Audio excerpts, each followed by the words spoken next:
En raison de l'incertitude qui entoure les bourses chinoises, les investisseurs institutionnels se tournent vers un actif considéré comme plus sûr, les bons du Trésor. Le gouvernement chinois a la semaine dernière émis pour 30 milliards de yuan de bons du Trésor destinés aux investisseurs individuels. Ils se sont arrachés en une demi-heure. Les bons du Trésor chinois sont divisés en deux catégories en fonction de leur destinataire, investisseurs individuels ou bien institutionnels. Depuis l'an dernier, les bons institutionnels sont devenus de plus en plus populaires. Le taux d'un des bons a diminué de 80 points de base, juste en dessous des 3%. La valeur des bons de 100 yuan a donc augmenté de plus de 7 yuan. Grâce à cette augmentation, les investisseurs peuvent donc espérer un retour sur investissement d'environ 10%. La dernière fois que le retour des bons a été si élevé remonte à 2008, quand la crise financière a touché la Chine.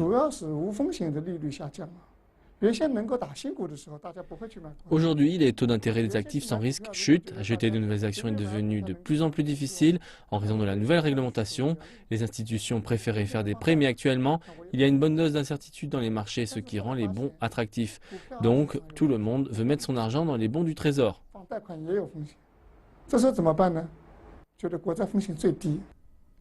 Comme dans la majeure partie des pays, plus l'économie est morose, plus les bons sont populaires.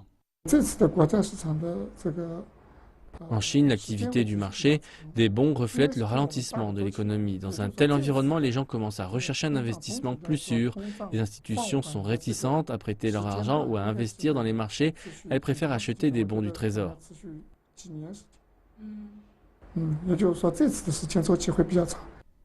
La question est maintenant de savoir combien de temps ce boom va durer. L'inflation s'est élevée à 2,3% en février en glissement annuel, soit pour la première fois depuis août au-dessus des 2%. Même si ce résultat en a surpris plus d'un, Gu Weiyong estime que l'inflation ne devrait pas s'accélérer. Et ceci renforcerait l'attractivité des bons du Trésor dans un futur proche. Ce boom pour les bons du Trésor peut durer un moment car il est lié à la situation économique générale de la Chine. Le ralentissement de l'inflation peut durer plusieurs années, ce qui va aider les bons du Trésor à rester populaires. Et d'ajouter que les banques réalisent actuellement 20% de leurs investissements dans les bons du Trésor et que, comme dans de nombreux pays, les principaux acquéreurs de bons du Trésor sont les compagnies d'assurance, même si les gros investisseurs y placent également leur argent. Et les bons individuels sont de plus en plus populaires. La semaine dernière, le gouvernement a émis pour 30 milliards de yuan de bons du Trésor destinés aux investisseurs individuels. Ils se sont arrachés en une demi-heure.